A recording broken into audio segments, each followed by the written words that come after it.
Good morning and welcome. This is Pastor Lucy Painter with your daily insight, and this is Judging Day 2. We took a break after doing Judging Day 1, and I'm back. Life happens, and thank you for your patience. We continue with this topic, and today I want us to try to answer this question: why do we judge, and what does judging look like? As I was reflecting on this topic, I was wondering, what is the cause of judgment? Why do we judge? In my line of work, when maybe somebody comes seeking counseling, we tend to look for what we call underlying causes, or the root cause of the problem.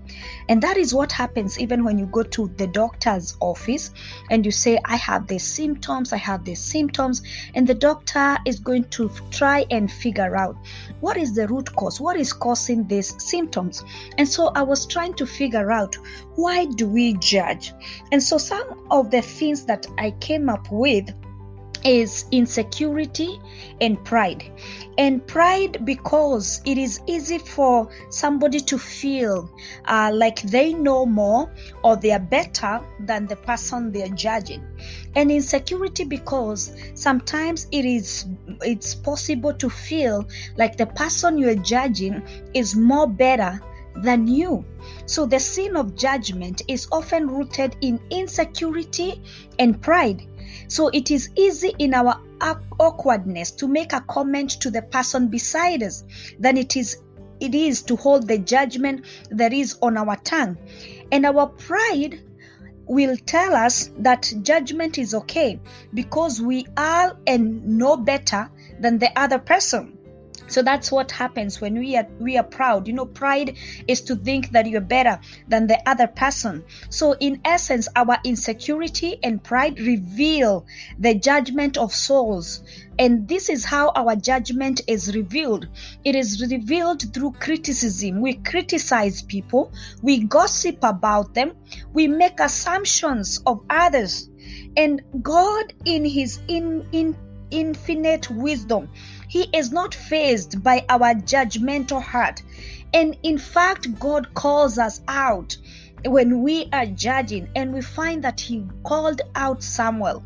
In the book of 1 Samuel chapter 16, in verse 7, he had given Samuel an assignment. He told him, I want you to go down to the house of Jesse because I have found a man after my own heart. I want you to take a horn of oil, go anoint a king for me.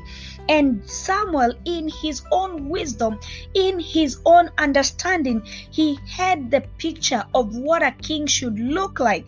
Furthermore, he is the same guy who had ordained or anointed Saul to become king.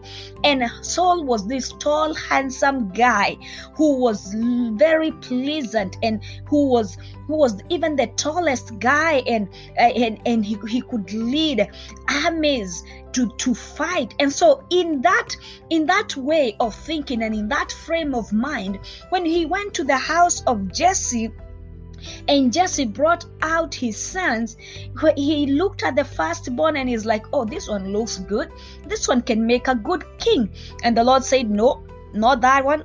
The second one, the Lord said, no, not that one. So it got to a point, God just looked at Samuel and is like, no, you came here to do my assignment, but you are looking with your eyes. You are judging with your eyes. You are judging with your grade. You are judging with your capacity. You are judging with your level. So in 1 Samuel 16 verse 7, God called out Samuel, and he said, but the Lord said to Samuel, do not look at his appearance or at the height of his stature, because I have rejected him.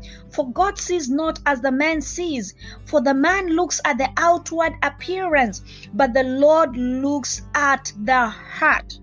The Lord looks at the heart. And I'm sure that many of us are like Samuel. We look at the outward appearance and we judge, we make assumptions, we criticize. And I think about this, and I think that even the family of Jesse, they had forgotten young David when they were told, bring all your son. Can you imagine how it felt even to David that all his family had gathered. I'm sure it was not the first time that they all gathered and they forgot there was another son, David. He was always forgotten. But that boy that was forgotten is the one that God had seen, because he was searching the heart. The Bible says in John 7:24, Jesus said, "Do not judge by appearance, but judge with the right judgment." So as Christians, we are not called to judge the appearance or the outward perception of someone. Rather, we are called to exalt, to build up one another, and to humbly confront sin and always seek reconciliation. So before you feel inclined by your insecurities or by your pride to criticize, to gossip, or to make assumption, just let yourself go beyond what you can see, the physical, and search the heart. It is important to know what is in the heart before you can judge. This is Pastor Lucy Painter, and I hope you understand now, why do we judge and what does judging look like. This is Pastor Lucy Painter with your daily insight, and this is day 2 of judging. God bless you.